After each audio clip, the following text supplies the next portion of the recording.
Kaya hindi nabubulok ang mga produkto ng ibang bansa dahil mayroon silang mga kakaibang diskarte tulad na lang nitong ating makikita.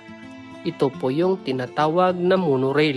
At dahil sa teknik at diskarte nila dito sa monorail, ang kanilang mga produkto ay maagang naibaba doon sa market. At naibenta lahat ang kanilang produkto, ni isa walang nabulok dahil sa tulong ng monorail na maibaba lahat ng mga produkto kahit hindi na kailangan ng mga sasakyan, ng mga kalabaw, ng mga kabayo na magbuhat ng mga mabibigat na mga produkto. Ang kagandahan nitong sasakyan na ito, imbento ng taga-ibang bansa, ay kahit downhill or pababa ay hindi ito lumalakas or hindi ito bumibilis. Kung ano ang speed niya paakyat, ganun din ang speed niya pababa.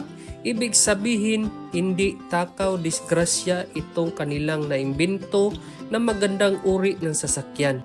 Dahil sa ibang bansa ay hirap silang kumuha ng mga alalay na mga hayop na magbubuhat ng kanilang mga produkto, ay kinakailangan nila mag-isip at mag-imbento ng mga bagay na makakatulong sa kanila.